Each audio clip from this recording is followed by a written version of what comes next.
Hello, I would like to welcome everybody. Thank you, listeners, for joining us on today's really interesting webinar on hybrid DVRs. It's a great day here in San Dimas, California. And here with me is Mike Lugo, one of our technical support engineers. How are you doing, Mike? Doing great. It's been a while. Happy to be back in showing our customers some new product. My name is Ken Miguel, and interesting topic today, Mike. We're going to be going over what hybrid DVRs are in 2017. We're going to go over a couple of things. We're going to define what really is a hybrid DVR. What's the benefit of using hybrid DVRs in today's applications? Which applications are best suited for these? Should you use an NVR, DVR, a hybrid? And the meat of this webinar is going to be showing everybody how to actually configure the system. Okay, and listeners, if you guys have questions, there's a questions box on your screen. Feel free to type in any question, and then we'll answer them as we go through this webinar. And it'll be a good one. So let's go ahead and start. Okay, Mike, so what is the true definition of hybrid DVR in today's market? The definition of hybrid has been used very loosely, and it really associates with different things. Okay, and I've seen hybrid DVRs back 2005, as far back as that. At that time, they were the early incarnations of IP and analog hybrid, and they were really good back then because these hybrid units only had so much resources, and if you're splitting them between the IP and analog channels, it wasn't giving you the high quality recordings, and really the interfaces were pretty sloppy at the time. So let's different versions of hybrid has come out the last couple of years, and different definitions. So you probably if you guys have installed H over coax systems, you've probably seen AHD, TVI, CVI, and analog hybrid.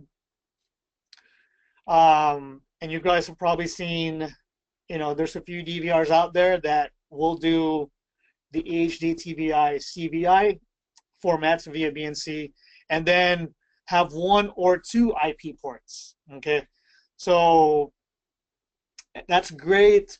However, you're very limited to the IP ports because you can only use one, maybe two, and a lot of times you're also limited to what actual cameras work on those ports, right? And moving on to 2017, I'm not and that's why we're doing this webinar. Not everybody's aware that we have hybrid units that are just leaps and bounds over what's been out the last couple of years, because what we're going to show today is it's all the above. It's HD over coax cameras, both 720 and 1080 resolutions. These hybrid DVRs now are backwards compatible with analog cameras. At the same time, they'll run IP cameras, and not just one or two. You have a lot more, 3, 4, 5, until it depends, but it's way more cameras than before. Yeah, another advantage is a lot of the built-in functions that you have with the IP cameras that you didn't have back in the days, you can now use with the hybrid DVRs. We'll get into that soon, but yeah, it's another advantage of having these nowadays. Okay, so I mentioned more cameras. So this webinar, we're gonna use this particular unit to do our training. This is the new Bolide 9300 hybrid DVRs. So just a little intro. These units, like I mentioned, will do all the formats for HD over coax, they're backwards compatible with analog cameras, and also they will run IP cameras. How many? So right here it tells you the 4-channel. You can do two 2-megapixel IP cameras. That totals to 6. The 8-channel, you can actually do 4 channels on it. So that totals 12 cameras. 16-channel, you can do 16 via the BNC, and then 8 additional IP cameras. So you're really paying for a 4, 8, and 16-channel model, but in reality, you can sell more cameras for these DVRs. Yeah. And I don't want to confuse anybody, but that all depends on a bandwidth issue, and you can even add cameras. It's really an advantage for installers and sellers of this unit. Like Ken said, there's just so many more resources and things you can do with these and DVRs than in the past, and just an NVR or DVR alone. Yeah. And this addresses the issue before, as far as limited resources, and you're recording at what SIF resolution back then if you split it between the channels, but nowadays you're getting high def recordings on both your analog side and your IP side, right? Yep. 1080p. Yep. You're not compromising anything. As far as the applications is concerned, you have one platform for both. Yeah. Yep. Across the board. Let me show the front of this unit. There's just a USB port, nice and clean. Now, this is interesting. So, if you guys have seen hybrid DVRs before, take a look at the back or rear of this DVR. So, you have your BNC inputs.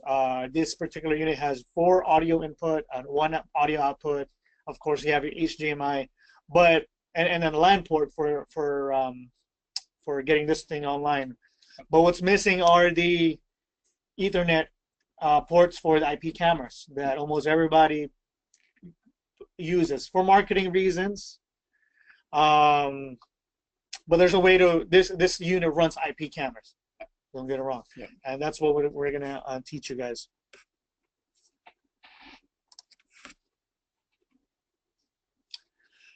Okay, so Mike's gonna do the step-by-step on the actual GUI, but let me just do an overview of what we need to get this configured. Of course, your DVR, your cameras, for the BNC, you're gonna need a switch or a router for your IP cameras, right? Yep. PoE, Okay. preferably PoE. It doesn't have to be, but preferably PoE, so you can power the cameras. You don't need that power supply. If they just want to add 1 or 2, and let's say the site has a router, can they use, let's say, an extra port there to run the IP cameras, as long as they're in the same network, right? Yep. That's a good thing about our cameras. We have that 12-volt power you can add aside. You don't need a PoE switch, so that's an advantage. Okay. So practical applications. If you guys are upgrading an analog to IP, but they don't want to throw away those cameras, you can do this. You can use this. Add some IP cameras, keep the analog or H over coax. That's fine. Using one platform. And also, one thing that we have been getting asked a lot here is a wireless solution. And this being able to run IP cameras really opens up the door for a wireless type application. Okay. Okay. So in a wireless type scenario, what exactly would you need? So for wired, you have your switch that's hardwired to your IP cameras, right? Yep. And so what you're going to need is wireless access points. What is a wireless access point? Basically, it's a remote location for your network. Simple as that. You're able to add your camera through that wireless access point. That wireless access point is basically an extension of your switch router that you have in the location. It's pretty simple. It's not too much complicated to configure. I'm pretty sure a lot of you may have experienced access points already. If not, there's nothing to it. Just like plugging into a, think of it as a actual connected device once you get it going. Now, as far as wireless signal, what are limitations that you might want to be on the lookout for if you're going to use a wireless access point to bridge your IP cameras and have your DVR run? Yeah, that's a good question. So you always want to make sure that when you do get your access points, you want to megahertz, you know, connectivity, issues with lower end brands. You can get higher end brands that cost upwards up to, you know, $15,000–$20,000. So there's no limit to how good of an access point you want. Of course, the everyday customer is not going to go with something like that. So you want to make sure that you have adequate space and connectivity in the area that you're put your access points in. You don't want to be around a lot of metal, things that interfere with signals. Keep that in mind. Does it go through walls? Some do go through walls. Some don't go through walls. But the majority of them work like a Wi-Fi. So they're going to go through walls. You're going to have, you know, a certain amount of distance from your access point that you can go, you know, things like that.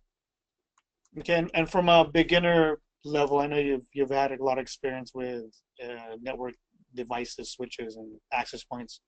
What do you kind of suggest as far as brands or not brands but specs? Yes. For let's say in this application, I want a dome 2-megapixel camera that's you know, not too far away, maybe 150 feet away, but in a different building. I can run power to it, but I need an access point so you know, I can get the signal from the camera.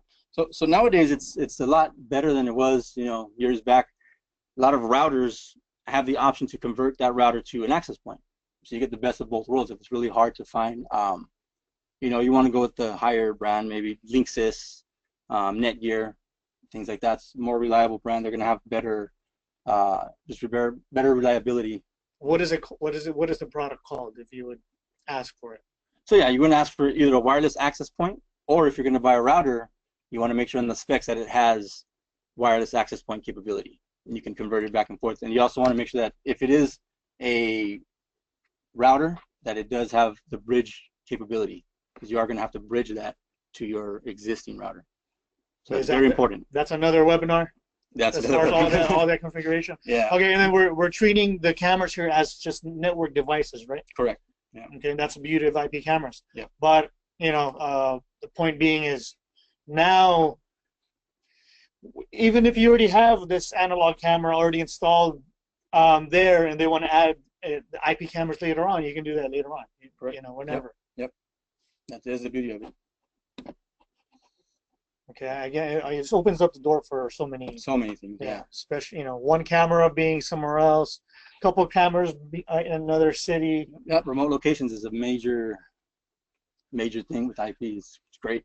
Okay, so let's go ahead and show our listeners the DVR and, you know, how to connect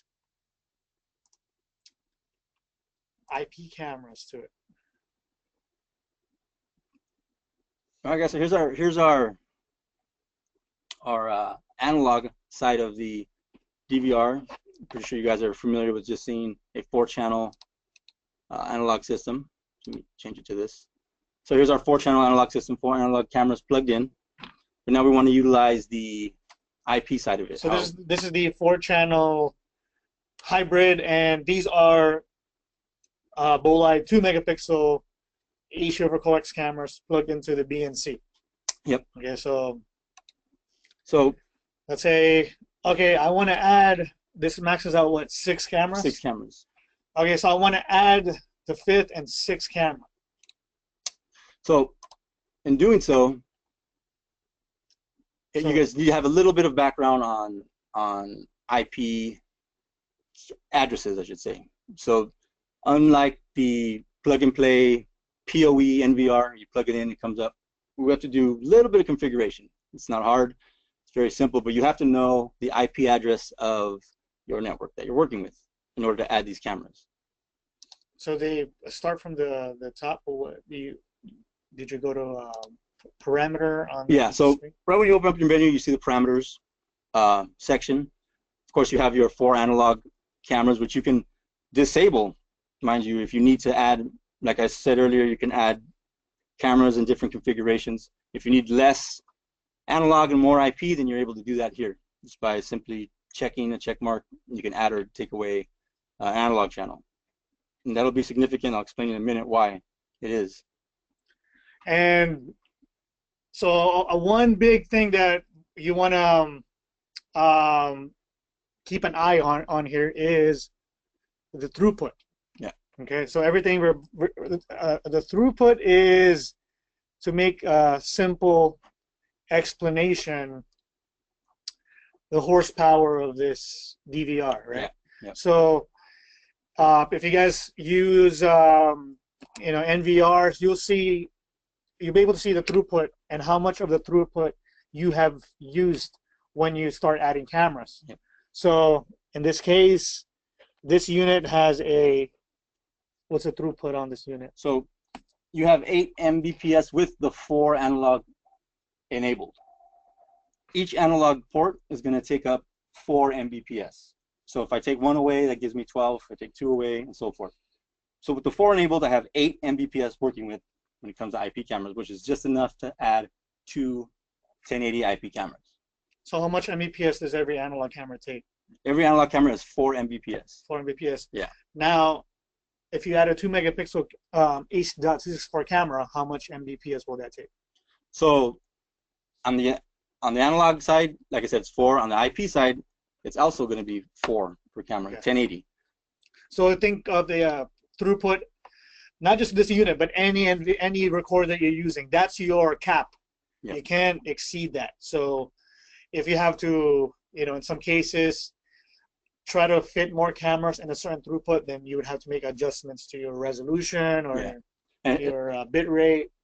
Here's the cool thing about the IP side is you can actually, like Ken said, you can adjust that bit. You can adjust your resolution to accommodate your configurations with cameras. So let's say I wanted to put a 4 megapixel or something like that. I can lower the resolution or make it higher in order to accommodate the cameras that I need to put on the system. I'll explain that in a minute. So now we have H.265 cameras, Michael. How does it work if you use our H.265 IPAC 4 megapixel cameras? So on this application, it's going to work the same. You just plug it right in. You're ready to go. It's going to take up the 4 meg, so you're going to double that Mbps. Will it support the 4 meg or? It will. It'll support the 4 meg. Yeah. Okay. Yeah. It'll support the 4 meg. H.264. Keep that in mind. So you have to change the compression on the camera? Yeah, change the compression on the camera, H.264. You will get a codec error on your screen. That'll tell you right there that has to be changed. Okay, so here, in comparison to just a straight DVR, here you'll see on the parameters, analog and IP channels. Yeah, and if you've worked with our NVRs, you see it's very similar. It's almost the same exact screen you would see there. Just that we added the analog section where you can add or subtract analog channels. So let's add some cameras. Now, for the sake of time and going over this webinar, I've already configured my cameras to the network that I'm on, like I said earlier. So once that's done, it's just a click away. It automatically. You click on user-defined addresses. Yeah, it's going to do a search of the network to find any IP cameras that are in my IP scheme. And I found 2, the ones I just changed. So I'm going to go ahead and highlight those, of course. I have a question. Actually, our listener has a question. So, he's pretty new in IP cameras. How do I determine my IP scheme? So there's a couple ways you can do it. If you have a PC, which I recommend you do if you're doing some kind of IP camera install, you can do your command prompt and do an IP config.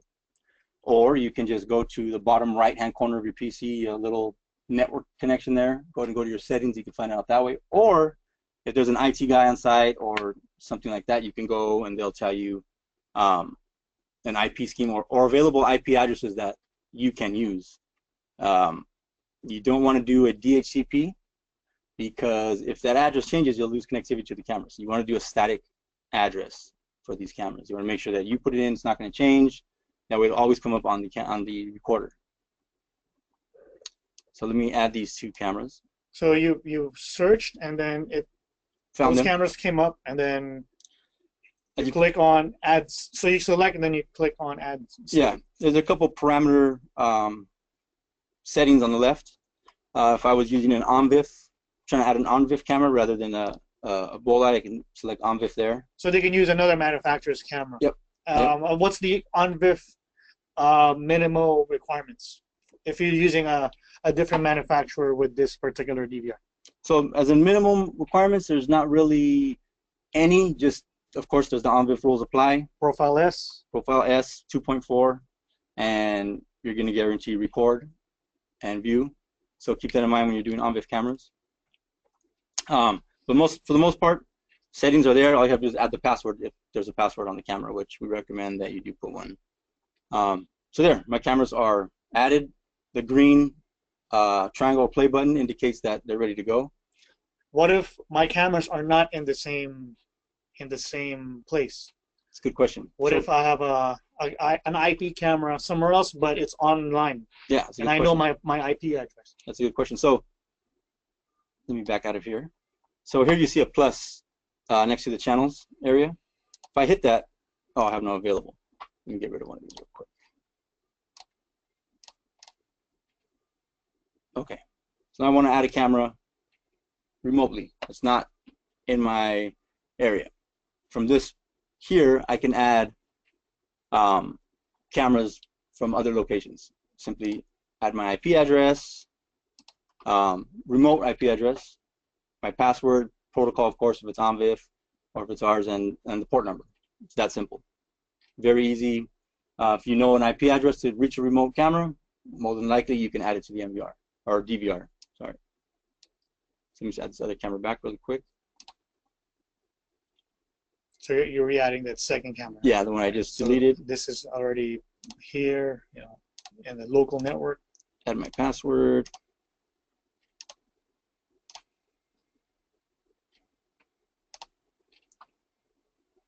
There it is. It's ready to go. So let me back out of here and show you how easy that was. So they're added now. So there we are. And my two IP cameras. Okay, so the IP channels will say IP channel 1 and channel 2. Yes, and you can notice that IP1, IP2 have a little bit different OSD, and I'm going to show you how to do that right now. I just wanted to show you when I brought them up how you can configure each channel to fit each need that the customer might want. So let's go back into this menu here. Okay. So down here you can see that I have throughput of 8 total, and I'm using 6.5. Why 6.5? Let me come down here and show you why. So you went to record settings and then mainstream settings for channel IP camera 1. IP camera 1. So the analog side, you're pretty much limited to 4 Mbps. You cannot change that. It's a 720 camera, it's a 1080 camera, it's a 960H. It's going to take up 4 Mbps. On the IP side, like I said, you can adjust to fit what cameras you need to get in. My bit rate, as you can see here, is 2048. So I can increase this or decrease it, and you'll see if I go to, I'll probably cut my camera off. If I go 4, right, save that. And you can see I've lost a camera because I put the throughput just a little too high. Oh, and it tells you bandwidth is limited. Yeah. So that shows you that you can accommodate your needs of the network in order to get your cameras on. So let me go back and just change this really quick. Actually, I got to change this one to lower. So when you lower the bandwidth, what happens to your image quality? So there is a minimum limitation for each megapixel. So if you're doing 1080, which is 2 megs at 25, 30 frames per second, you're going to take up 3 to 4 Mbps, depending on your frames per second and a couple other factors. So you don't want to put, a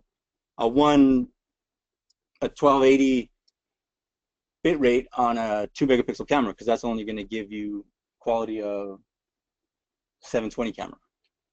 So you want to keep within that bit rate that you need. You can go online and see what the bit rate is of camera, minimum requirements. But if your resolution is at 1920 by 1080, which is 1080, and your bit rate is a low number, you're going to get lag, major lag. Oh, okay. Yeah. You So lose the image quality really because keep an eye on that. yeah, it's only going to be able to, you'll bottleneck basically. You're trying to push too much through a smaller hole, I guess you can, for lack of a better word. So let me go back and change my channel 1 back to what I need.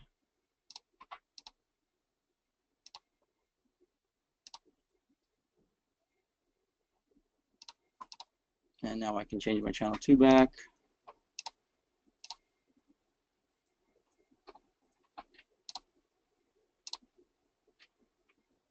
Okay, so we're back where we were. Let's go back to where we left off. So our IP cameras. So the throughput. So yeah, we're under 8. We're under our limit, and we have both 1080 cameras on. Now the 8 channel and the 16 channel have different throughput limits, right? Yeah, yeah. That's why you can put more cameras to those DVRs. Exactly. So I can, on the, let's say a 16 channel, where I'm able to put more cameras, you can actually lower the resolution, so you have a lower bit rate, and you have more to work with in terms of throughput. So you can add numerous cameras, not just the 8. That's a little more, I'm trying to confuse you guys with that, but keep that in mind. Configuration is a big thing with the system. We got a question. Does it support H.265? This particular unit is a H.264, right? Yes. So you would have, if you're gonna do that, you're gonna have to access the camera settings and lower change your compression to H.264. Yeah. Or else you'll get that error that you're talking about. The same error, yeah. Codec error, is that Yep, what it is? Yep. These units actually, in the future, when we do have the H.265 coming soon, and it's already built in to the recorder for when the technology does actually happen with analog. So you can see, if I go back to my IP camera, you can actually see here there's an option. But oh, there is. Yeah, but it just will not yet take it. So you're already ahead of the game. When that does come, it's ready to go. You don't have to upgrade to another recorder when that time comes. So let's go back to our cameras. So analog cameras, you know, when you plug them in, you get, that's what you get, right? As far as image, I mean, some have menus, but really it's out of the box. That's it. Yeah. And the beauty of using IP cameras is every camera, it's like its own system, so you can make changes to, you know, the camera settings individually. Yep. Okay. Now, and I've seen hybrid DVRs before where it just runs the cameras, but you can't do any settings. It's limited on the configuration side. Yes. What about this one? So Scott's got a new customer in line 1. Scott, line 1. So the beauty of this is this actually allows you to individualize each camera. So I'm going to come to my image control. Now just under it's parameters. Image. So I can access all these settings. Yeah. Now this is for IP only. As you can see, I only have my 2 IP cameras. And I can do things like, you know, flip the image back and forth, flip the angle. I'm pretty sure if you're familiar with IP cameras, you know all these settings already come into play. WDR. So let me show you the difference in a WDR IP camera. So that's a major difference. If your camera is a WDR camera, then what if your camera is not capable of WDR? Will you still see this menu? No, you will not. You got a new customer on line 1. Scott, line 1. You will not see this if it's not it doesn't have those settings. A good point is OMVIF cameras. OMVIF cameras, you will not be able to see this menu on an OMVIF camera. Why? Because it's OMVIF. Oh, you won't be able to see this menu totally. Yeah. Okay, but let's say this is a bolt light camera, so everything here is accessible. It's accessible, yep. Yeah, WDR is huge. You typically have to pay more for a DVR camera, and how's the DVR cameras on? I mean, effect on these cameras? Yeah, it's pretty good. If you guys just seen that, 120 dB. just under 120 dB. 120 dB is actual. Well, digital's a little different. It's close enough. It's close enough. I mean, you can see that difference in this picture here. I mean, you can't see anything with it off, but that light. Yeah, turn it on and So it brightens the image. it brightens the image. So it's a major plus. And the fact that you can access it through the DVR and not have to go through the camera, web GUI, and go through all that is a major plus. Okay. And there's just all kinds of settings here. Anything the camera has basically is here. Yeah. Backlight compensation. All the way down to shutter control. Shutter control.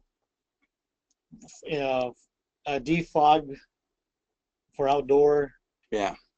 I mean, it's just got everything, which is beauty in a DVR. You don't get that too many times in the actual DVR. So this is just like having an NVR, really. Yeah. And you're paying for a DVR. Yeah, it's an NVR without the built-in PoE. Basically, that's what it is. Yeah. So let's go on a little bit. I talked about earlier how the two cameras had different views on the actual OSD. Here you can actually control your OSD a little more on the IP side than you can the normal analog. Of course, normal analog, you got all your normal display, channel, time, record time, things like that. But the IP side lets you do a little more. You can actually name the camera, and you can have that displayed or not displayed. Record time, you can show the name or not show the name and just name the camera. Just things like that. I did that originally. You could see it at the bottom. I actually named the camera on the bottom to the right, and the one on the left does not have the name. So you can see what that looks like. Other NVRs, or I'm sorry, other systems don't allow you to do that. And sometimes it's frustrating. Customers will complain about those letters or the OSD appearing on the actual live feed. So you don't have to worry about that. Output.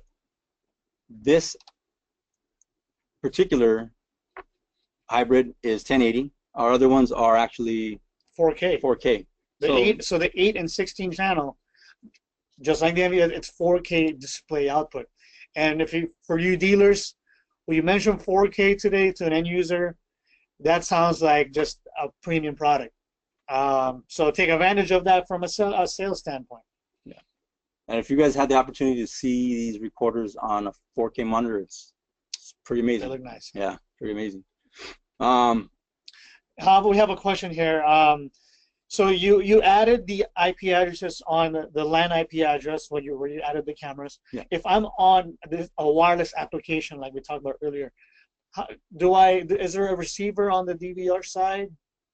No. So the way an access point works is it's connected to your original router and via Wi-Fi. So it's the same process. It's the same process. It's still a 192 address. You still want to. It's still, yeah. So when I say that, it's real important that you make sure that it has bridge capability. What a bridge is, it's gonna connect the two as if they were one. Yeah. It's just an extension of the original. Another question. I have used a brand that we won't mention, but it's using OnVIF. The motion. This user lost motion detection capabilities. Yeah, that's an OnVIF issue.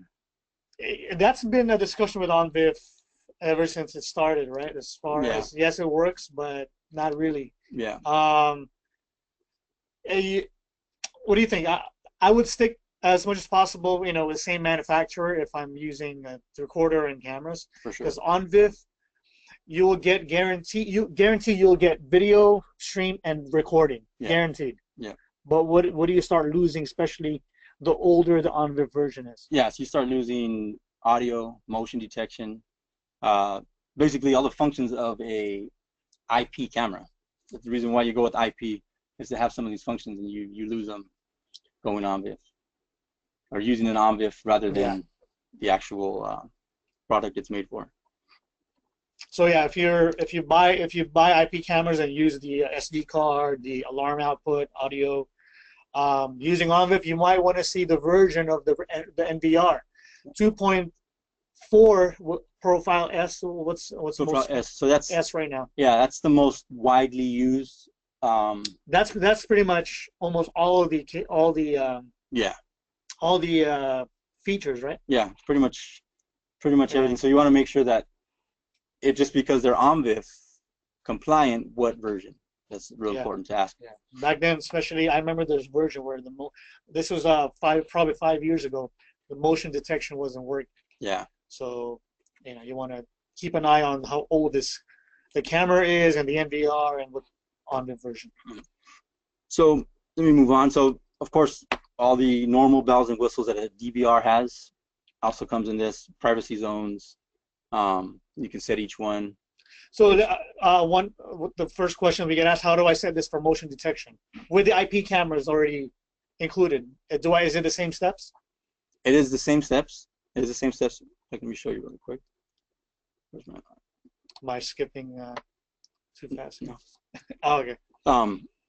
So here's our alarm section, or where most you'll find motion. And you can see there's two sections: IP cameras and analog. You can always record to any channel, of course. But you want to go ahead and set up your area just like you would normally. Highlight some area. That's going to be my area. So you have to enable it.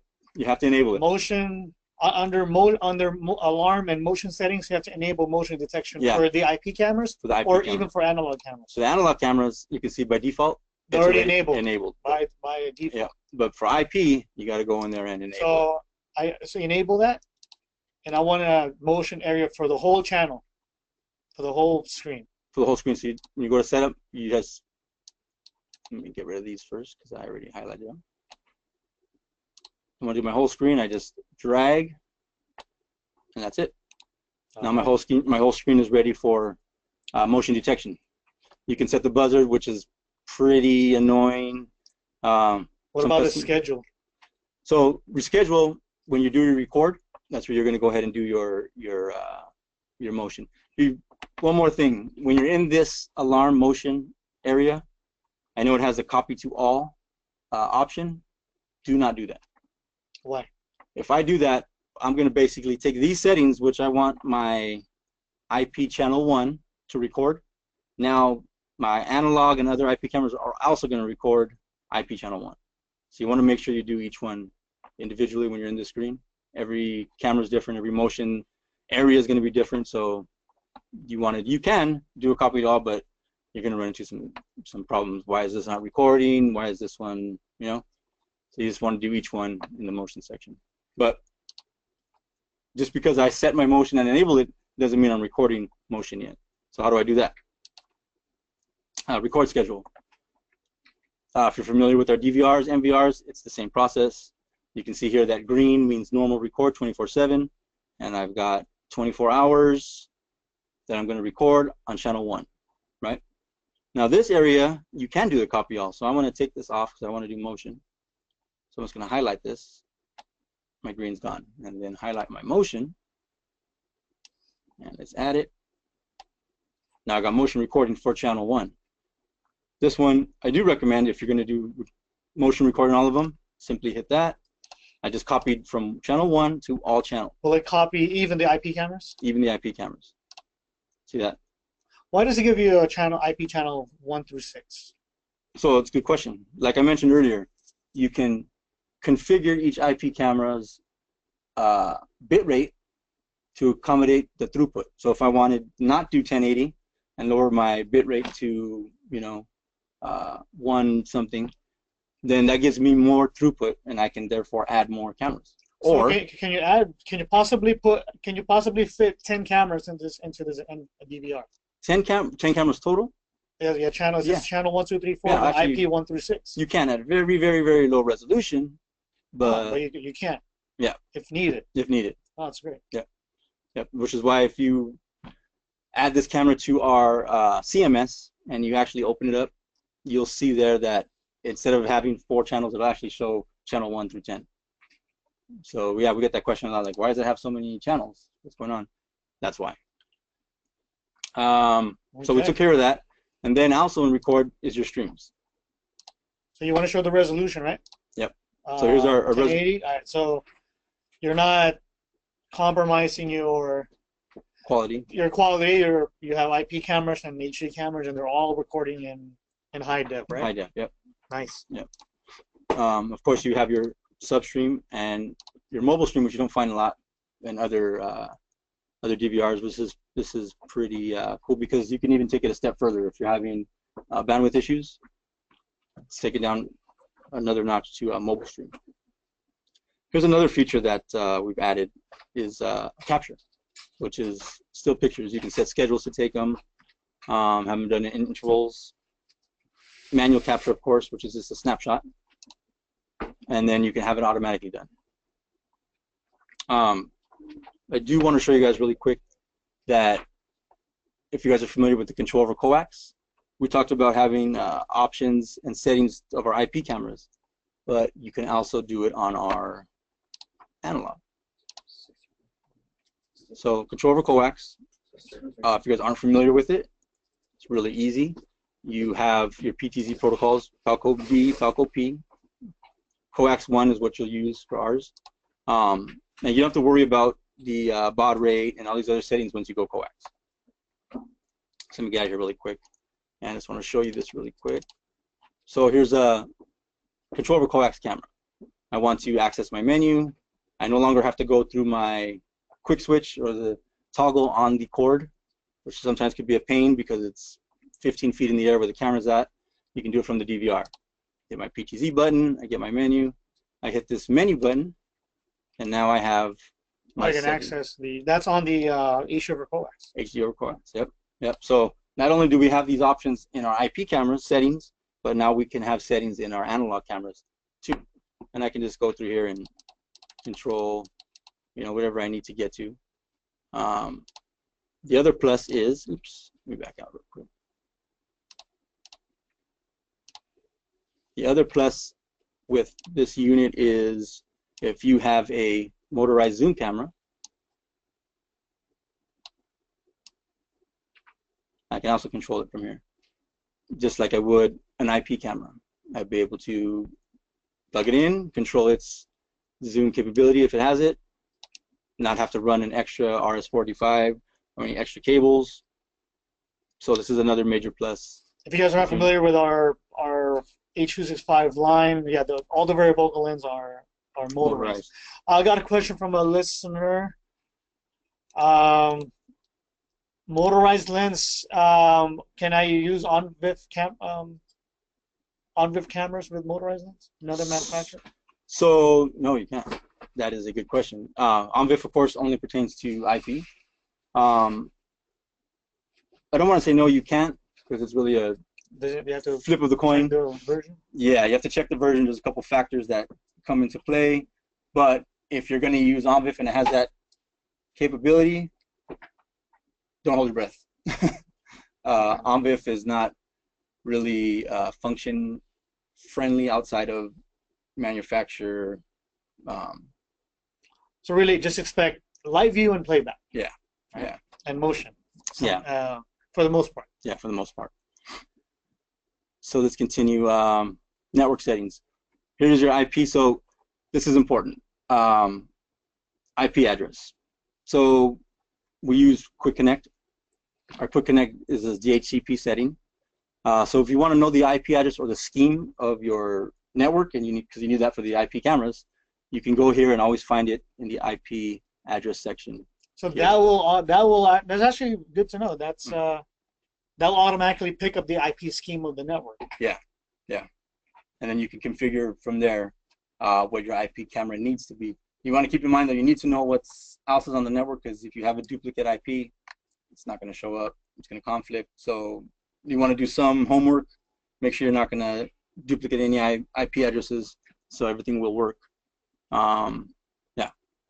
Of course, this other network information you might need will also be here. Going on, of course, we have email capability or triggered alarms, motion detection, things like that, and a schedule, which is pretty important.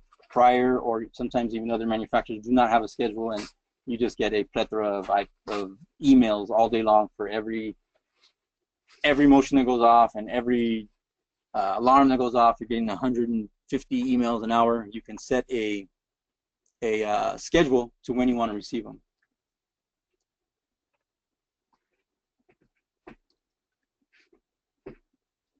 So, you have a question? I can. Hold on, I'm trying to read it.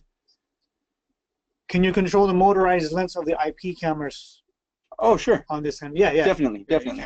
Yeah, yeah. There's no configuration changes that need to be made with the IP cameras. As soon as the IP camera is on, you're ready to go. I don't know if the IP cameras that I have connected are motorized. I don't think they are. I think I just have non-varifocal lenses on them. I would show that to you guys, but it's the same menu as in select your camera, left click, hit the PTZ button, and that's it. Zoom. It will work just like this. Yeah, same exact menu, same exact setting. No settings actually. Yeah. So wrapping up, is that pretty much the let's go over again what they need to watch when you add IP cameras to this DVR. What are the most important points that you want to make sure that you have? Yeah. So large information.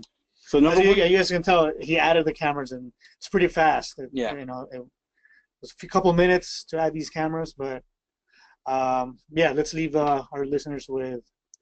So I can't emphasize enough. Every camera comes with a CD. Every DVR comes with a CD. A lot of people throw them away. You need that CD especially for the IP cameras, because it has a search tool in there. That search tool is going to be your best friend when it comes time to having to change, find, do anything with an IP address. You're going to need that search tool. So keep that CD. So a search tool is just a piece of software that you click on search and it finds IP cameras in your network, right? Yep, it's going to find it no matter what the address is. Can you find it on our website? You can find it on our website. Oh, you can download it? Okay. Yeah, you can download it from our website. So we have a couple. We have our iPac Meg older generation, which has a little different search tool, but it works the same. So we have the IP search tool, and then we have the device configuration tool, which is the NX version of it. So okay. So at this point, well, Mike showed us how to add camera. Again, application-wise, guys, take advantage of these DVRs. If you guys are already using Bolide DVRs, these are pretty much our current line, and whether you use it or not, you're going to have the IP camera capability. And if it, you know, if it can lead you to guys to make more money selling a few more cameras, great. It comes with it. Use it. We showed you how you can use it for wireless applications. And there's a lot of scenarios where you would need a couple of cameras, you know, that you can't run cable to. So it's here for you guys to utilize. Oh, is it compatible? yes. Is it compatible with the Sniper series? Yeah. So Yes. Sniper is a Bolide's motorized lens. Yeah. As a matter of fact, Asia coax. Yes, it's compatible. as a matter of fact, the camera that I showed you here is actually a Sniper camera that has the motorized lens capability in it. So this is actually a Sniper camera right here. Another question here. We love the quick connect function. If you guys are not aware, that's the auto port forwarding. It's automatic. Everything as far as configuring your phone. We love the Bolide quick connect. Does it have quick connect? Yes. Yes. Yeah. It does have quick connect, which is probably the biggest.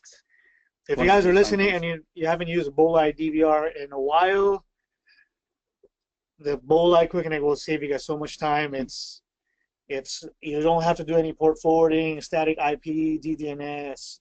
It's a game changer. None of that. Yeah, it's get you out of the job site fast. Definitely. Yeah, for sure. So we got here. Okay. So yeah, we'll be answering questions. But you want to just wrap up then? Yeah. Okay. Yeah.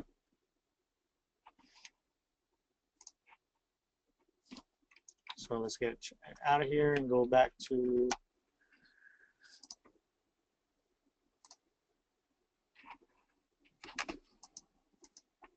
Okay, so thank you guys for joining us on today's webinar. Here is our information. If you guys have questions or inquiries, feel free to send an email or give us a call. Check out our website. Check us out on YouTube. Check us out on Facebook, on Twitter.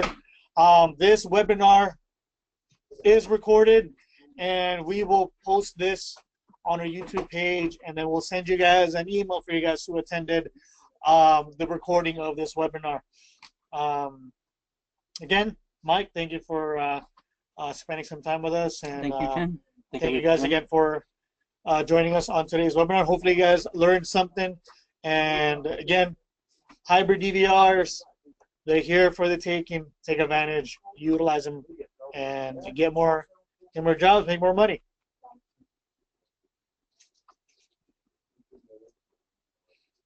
All right, guys. Have a good rest of the day. Thank you.